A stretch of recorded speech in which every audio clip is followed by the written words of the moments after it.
అందరికీ నమస్కారం. రెండు రాష్ట్రాల్లో ఉన్నటువంటి తెలుగు ప్రజలకు, భారతదేశంలోనూ యావత్ ప్రపంచంలోనూ ఉన్నటువంటి తెలుగు మిగతా భాషలలోని అభిమానులకు, నా శ్రేయోభిలాషులకు, ఆత్మీయులకు, ప్రజా ప్రతినిధులకు, రెండు రాష్ట్రాల ముఖ్యమంత్రులకు, మీడియా ప్రతినిధులకు నా హృదయపూర్వక నమస్కారాలు. గత 4 రోజులుగా ఏవేమి జరుగుతున్నదని అందరికీ తెలుసు. ముఖ్యమంత్రులకు కూడా తెలుసుంటుంది. ఎందుకంటే వాళ్ళు ఎన్నో సమస్యలతో తలమునకలై ఉంటారు. కానీ ఎవరో ఆయన పర్సనల్ సెక్రటరీస్ చెప్పుండొచ్చు. నా హృదయంలో ఉండే ఆవేదన ఏమిటంటే కుటుంబ సమస్యల్లో ఎవరైనా పర్మిషన్ లేకుండా ఇతరులు జోక్యం చేసుకోవచ్చా? మీరే ఆలోచించండి. 100% అనాల్సిన అవసరం లేదు. కనీసం 95-99% కుటుంబ సమస్యలు ఉంటూ ఉంటాయి. అంటే మేమంతా నటులం కాబట్టి మా విషయాలు, పాపులర్గా ఉన్న రాజకీయ నాయకుల విషయాలు, కొంతమంది ఉన్నవి లేనివి, లేనివి ఉన్నవి చెబుతూ ఉంటారు. చెప్పేవాడు కూడా ఆలోచించాలి, వాళ్ళ మనసులు, వాళ్ళ కుటుంబ సమస్యలు అని. ఇదంతా ప్రజలకు తెలుసు. కానీ ఎందుకులే మన పనులు మనం చేసుకుందాం అని అందరూ సైలెంట్గా ఉన్నారు. ఇప్పుడు ప్రజలకు కూడా, కొంతమంది రాజకీయ నాయకులు కూడా ఆలోచించుకోవాల్సిన విషయం. విజువల్స్ చూడండి, టీవీల్లో వస్తున్నాయి, సోషల్ మీడియాలో వస్తుంది. రాత్రి 8 గంటలకు గేటు తోసుకుని నా బిడ్డ మనోజ్ కుమార్ వచ్చాడు. అది రైటా రాంగా పర్సనల్ విషయం, తర్వాత మాడుకోవచ్చు. పత్రికాధిపతులు, అది పత్రికా సోదరులు 4 రోజుల నుంచి నా ఇంటి ముందు మనుషులను పెట్టుకుని, వ్యాన్లు పెట్టుకుని అలా ఉండడం ఎంతవరకు న్యాయం? నేను అప్పటికీ బయట పోతున్నప్పుడు చెప్పాను, అందరికీ నమస్కారం అయ్యా, మీకు కుటుంబ సభ్యులు ఉన్నారు, దయచేసి నా సమస్యను నేనే పరిష్కరించుకుంటాను నా బిడ్డలతో, దీన్ని చిలవలు పరవలు చేయొద్దండి, దయచేసి నన్ను గౌరవించండి, నేను ప్రజలకు ఏం చేస్తున్నాను ఒక విద్య ద్వారా అనేది మీకు తెలుసు, నటుడిగా మీ అందరికీ తెలుసు, ఒక రాజ్యసభ సభ్యుడిగా మీకు తెలుసు, ఎంత క్లీన్ చిట్టుతో వచ్చానో రాజ్యసభ సభ్యుడిగా. నా హృదయంలో ఉండే ఆవేదన చెప్పనలవే కాదు, మీకే చెప్పాలి.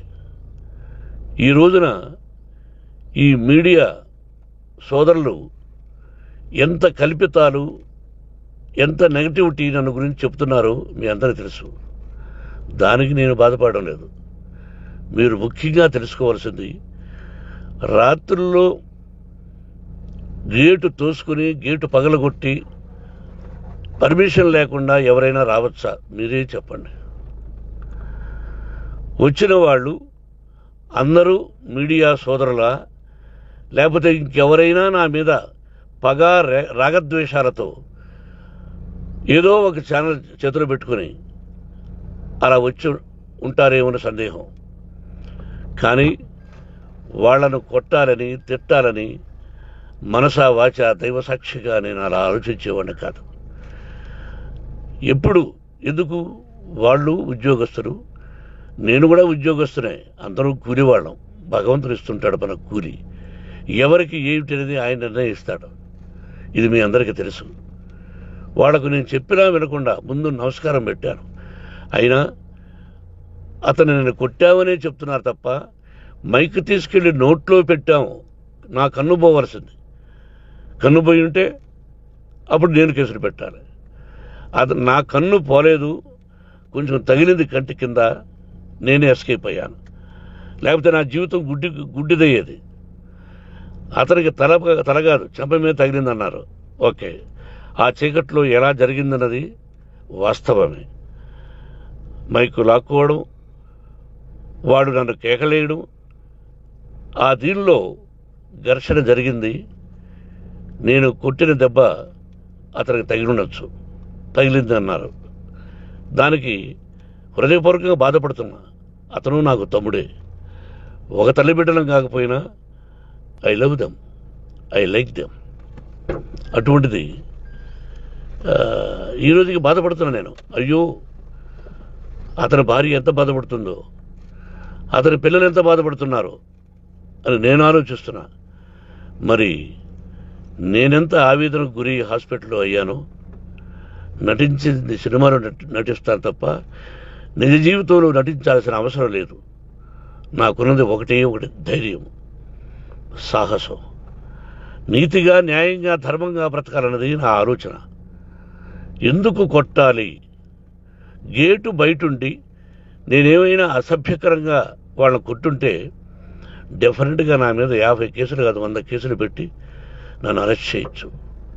లేకపోతే నేనే పోలీస్ స్టేషన్ పోయి, అయ్యా, ఆవేశంలో నా ఇంటి బయట ఉన్న వాళ్ళను కొట్టాను, నాది తప్పే అని పోలీస్ స్టేషన్కి ధైర్యంగా పెడతాను.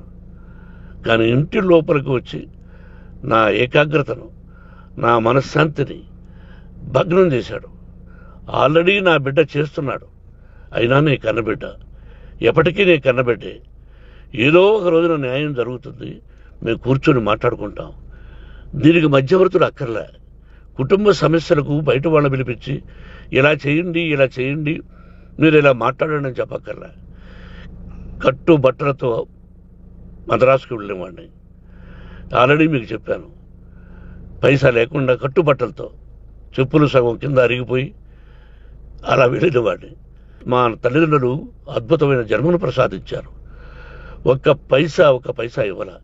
నా కష్టార్జితంతో నేను సంపాదించి ఈ రోజు నేను కులమతాలకు అతీతంగా 25% ఫ్రీ ఎడ్యుకేషన్ ఇస్తూ, నా స్థాయిలో నాకు తగిన సహాయం చేసుకుంటూ, వరద బాధలు వచ్చినా, ఇంకోటి వచ్చినా, అన్నయ్య ముఖ్యమంత్రిగా ఉన్నప్పుడు కూడా ఎన్నో చేశాను. బట్ అవి మర్చిపోయి ఈరోజు కొట్టింది మాట్లాడుతున్నారు. ప్రజాప్రతినిధులారా, నా అభిమానులారా, తెలుగు ప్రజలారా, తమిళ, మలయాళం, కన్నడ అభిమానులారా, ఆలోచించండి. నేను చేసినది తప్పు, కొట్టినది తప్పు. ఏ సందర్భంలో కొట్టాల్సి వచ్చింది? మీ ఇంటికి దూరితే ఒప్పుకుంటారా? మీ ఏకాగ్రతను భగ్నం చేస్తే ఒప్పుకుంటారా? మీరే ఆలోచించండి. న్యాయాధిపతులు కానీ, ప్రజాప్రతినిధులు కానీ, అభిమానులు కానీ, వ్యాపారస్తులు కానీ, ఇదే మీడియా ప్రతినిధులు కూడా వాళ్ళ ఇళ్ళలోకి ఎవరైనా దూరి, ఏయ్ మమ్మల్ని గురించి ఇలా రాశావు అని ఆ ఇళ్ళల్లోకి ఒక 10 మంది వెళితే వాళ్ళు దండం పెట్టి పంపిస్తారా? ఏం చేస్తారు చెప్పండి. మీకు టీవీలు ఉన్నాయి, మాకు టీవీలు లేవు. నేను కూడా రేపు టీవీ పెట్టచ్చు. అది కాదు గొప్ప. నా హృదయపూర్వకంగా చెప్తున్నా. అతని మనసును బాధ పెట్టినా, అతను గాయమైన దానికి చాలా చింతిస్తున్నాను.